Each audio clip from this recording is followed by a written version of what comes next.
இன்னைக்கு அல்ட்ராடெக்கு வீடு குத்துன போனோம். ஆனால் எங்களை கூப்பிடாமல் விட்டுட்டான்.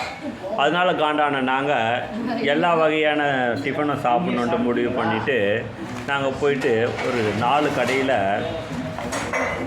காம்பினேஷன் ஆஃப் 4 கடையில் வாங்கிட்டு வந்திருக்கோம். இதில் பாசி கட்டுட்டோம். இது வடகறி, அதுக்கு குருமா, ஒரு கடையில் பூரி வாங்கியிருக்கோம், அதுக்கு தேங்காய் சட்னி. முதல்ல வடை தான் வாங்கலான்னு முடிவு பண்ணோம். இந்த கடையில் எவ்வளோ வடைன்னு கேட்டோம். 8 ரூபா. நாங்கள் இன்னொரு கடையில் போய் கேட்டோம் 6 ரூபான்னு சொன்னாங்க. அந்த கடையில் 6 வடை வாங்கிக்கின்னு அதே கடையில் இது பொங்கலடா பூரி. இந்த பூரி 2 பூரி 20 ரூபான்னாங்க, 4 பூரி வாங்கிட்டோம். இன்னொரு கடையில் 3 பூரி 20 ரூபான்னாங்க, அந்த கடையிலையும் பூரி வாங்கிட்டோம். அதுக்கு சைட் டிஷ்ஷாக என்ன கொடுத்தாங்கன்னா குருமா கொடுத்தாங்க. உருளைக்கிழங்குங்கடா பாருங்கள், உருளைக்கிழங்கு. இந்த 4 பூரிக்கு இந்த உருளைக்கிழங்கு சைட் டிஷ்ஷு, இந்த 3 பூரிக்கு இந்த குருமா சைட் டிஷ்ஷு.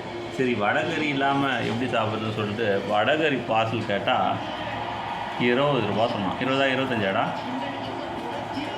தெரியல, 20 ரூபா தான் நினைக்கிறேன். ஆமாம், 20 ரூபா தான். ஏன்னா இந்த பொங்கல் 2 கரண்டி எத்தனை கரண்டிட்ட வச்சான். இந்த பார்சல் நல்லா குவாலிட்டியாக பண்ணியிருக்காங்க. இவங்க வந்து காட்டன் த்ரெட் பாட் அதில் தான் வந்து டை பண்ணியிருக்காங்க. பொங்கலும் பாருங்கள், கவருக்குள்ளே வாழை வச்சு வாழைக்குள்ளே பொங்கல் வச்சுருக்காங்க. பொங்கல் சூடாக தான் இருக்குது பொங்கல். நான் இப்போ பொங்கல் டேஸ்ட் பண்ணி பார்க்க போகிறேன். இது நெய் பொங்கல் மாதிரியே தான் இருக்குது. சரவணபவன் நெய் பொங்கல் மாதிரியே தான் இருக்குது. சூப்பராக இருக்குது. பாருங்கள், ஜீரகம், முழுகு, கருவேப்பிலை, வாழையில் வச்சு கட்டிருக்காங்க. ஆனால் அந்த வாழையில் தான் கழவலைன்னு நினைக்கிறேன். இந்த பாருங்கள், கக்கா பண்ணுது. இந்த பாருங்கள், ஓலன்னு தான் நினைக்கிறேன். அது பொங்கலும். அவங்க கையில் எக்ஸ்ட்ரா சாம்பார் கேட்டோம், சாம்பாரும் கொடுத்தான். இந்த பாருங்கள், சாம்பார், சட்னி. இந்த கடையில் வந்து 76 ரூபா செலவாச்சு. என்னடா சொன்னேன் எல்லாம் எவ்வளோ ஆச்சுன்னா, இது ஃபஸ்ட்டு கடையில் 76 ரூபா ஆச்சு, செகண்டு கடையில் 20 ரூபா ஆச்சு, இப்போ 96 ரூபா. இதான் காரமணி குருமா. பாருங்கள், 3 பூரி 20 ரூபாய்க்கு கொடுத்த கடையில் அதோட சைட் டிஷ் பாருங்கள். நான் இப்போ டேஸ்ட் பண்ணி இதான் அந்த 3 பூரி நல்லா குவாலிட்டியாக தான் இருக்குது. பூரி கூட நல்லா கோல்டன் ப்ரௌனாக செஞ்சுருக்காங்க. அது குருமா சூப்பராக இருக்குது. காராமணி குருமா எந்த கடையிலுமே பார்த்ததில்ல. ட்ரெடிஷ்னல் டேஸ்ட்டாக இருக்குது.